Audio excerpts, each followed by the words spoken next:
Bonjour et bienvenue, voici notre tour d'horizon économique, géopolitique et boursier. Nous sommes le vendredi 20 mai.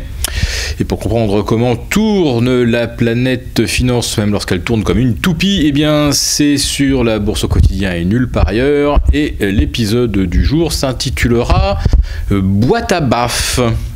Oui, parce que ce marché est une véritable machine à faire perdre, une boîte à baffes. On en a eu une nouvelle démonstration hier à Wall Street où les principaux supports que nous évoquions lors de notre précédent message avaient été assez largement enfoncés.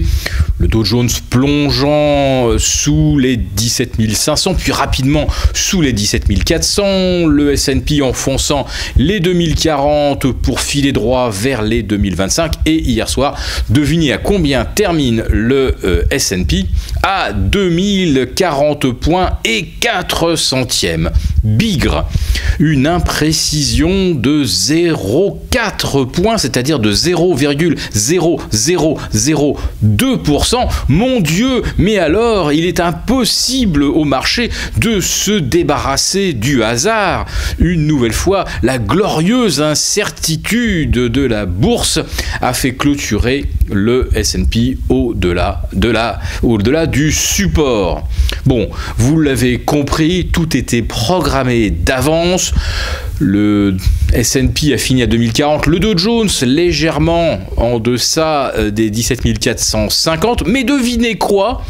Rapidement, après clôture, le futur du Dow Jones est revenu se positionner au-dessus des 17 500.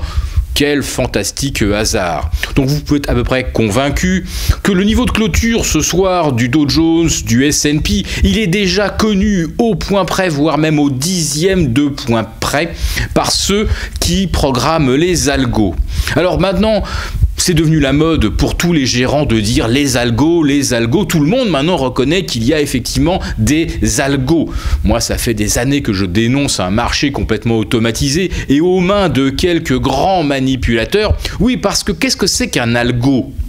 Un algo, c'est simplement un programme informatique qui n'a aucune espèce de chance de peser sur la tendance si derrière, il n'y a pas la force de frappe financière. Et quand on parle des algos, eh bien on parle des algos des quelques gros intervenants, des intermédiaires majeurs de Wall Street, qui d'ailleurs travaillent tous de concert dans le même sens et la main dans la main avec la Fed, et qui programment exactement de la même façon leurs algos, eh bien pour ratisser l'argent qu'il y a sur la table. Figurez-vous une sorte d'espèce de roulette où si jamais les enchérisseurs ont misé majoritairement sur le rouge, vous pouvez être sûr que c'est le noir qui va sortir. Si les joueurs ont misé plus sur les pairs que les impairs, ce sera forcément les impairs.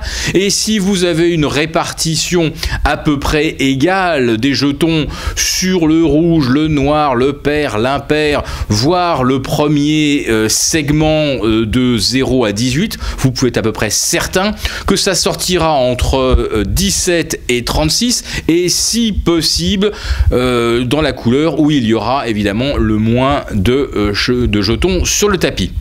Voilà, donc ce marché il est simplement là pour permettre à quelques gros de ramasser les miettes que leur lâchent les petits qui n'ont évidemment aucune chance dans ce jeu qui est complètement truqué, parce que un S&P qui termine à 2040 précisément, vous avez bien compris que ça a été orchestré de façon totalement délibérée, et on tend de temps en temps des pièges, comme par exemple hier soir sur le CAC qui clôture pratiquement au plus bas et qui rouvre en gap aujourd'hui au-dessus des 4315, qui s'en va vers 4350, et dès qu'on aura retesté la résistance des 4360, vous pouvez être absolument certain que cela rebaissera.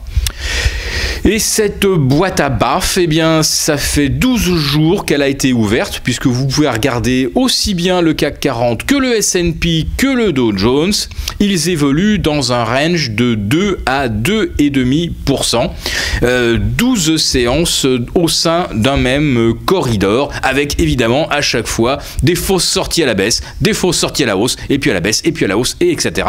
Et on recommence indéfiniment, jusqu'à ce qu'il n'y ait plus personne, car il n'y a plus personne, vous l'avez constaté. Regardez les volumes depuis un mois, ils ne cessent de se dégonfler. On est arrivé à des moyennes de 2,5 milliards par jour. 2,5 milliards, ça ne veut rien dire, parce qu'on est souvent en dessous des 2 milliards à 17h29. Et si vous retirez les fameux algos, eh bien, vous obtenez des volumes quotidiens largement inférieurs à 500 millions d'euros, ce qui signifie que tout le monde a été ratissé et qu'il ne subsiste plus que quelques ultimes joueurs qu'on pourrait qualifier de compulsifs et d'irréductibles. Eh bien, ceux-là sont également en train de perdre leur chemise. Donc, toujours pas d'indication directionnelle sur le CAC 40, sur le Dow Jones, sur le S&P 500, mais ça va venir. Et vous savez pourquoi ? Eh bien, tout simplement parce qu'après 12 jours passés au sein de cet étroit corridor, théoriquement, la volatilité aurait dû continuer de s'écraser. Moins on a de directionnel et moins en général on a de volatilité. Or, c'est le contraire qui se produit. On était à 13,40 sur le VIX du S&P, on est maintenant à 16,50, on est même monté jusqu'à 17,60 hier en séance. Donc on voit que quelque part, eh bien, il y a de la force qui s'accumule quelque part. Cette force, il va falloir qu'à un moment ou un autre, elle s'exprime. Et comme on ne voit pas très bien ce qui pourrait inciter les Sherpas à faire payer le S&P 20 fois, 22 fois les bénéfices, eh bien, on peut s'attendre à ce que, à un moment où personne ne s'y attend naturellement, on voit d'un seul coup les indices décrocher à la baisse. Je verrai bien ça un jour où le S&P démarre en hausse de 1%, et puis d'un seul coup, à la mi-journée, on ne sait pas trop pourquoi, et surtout après que les places européennes en aient terminé au plus haut, eh bien le S&P d'un seul coup se mettrait à plonger en fin de séance. Autrement dit, comme ça, on aurait une nouvelle fois lessivé tous les opérateurs européens qui n'avaient évidemment aucun moyen de se prémunir contre un retournement à la baisse de Wall Street. C'est exactement ce scénario auquel je m'attends. Alors peut-être pour la semaine prochaine, peut-être pour la suivante, mais vu comment le marché fonctionne comme une boîte à baffes, vous pouvez être certain que ça arrivera.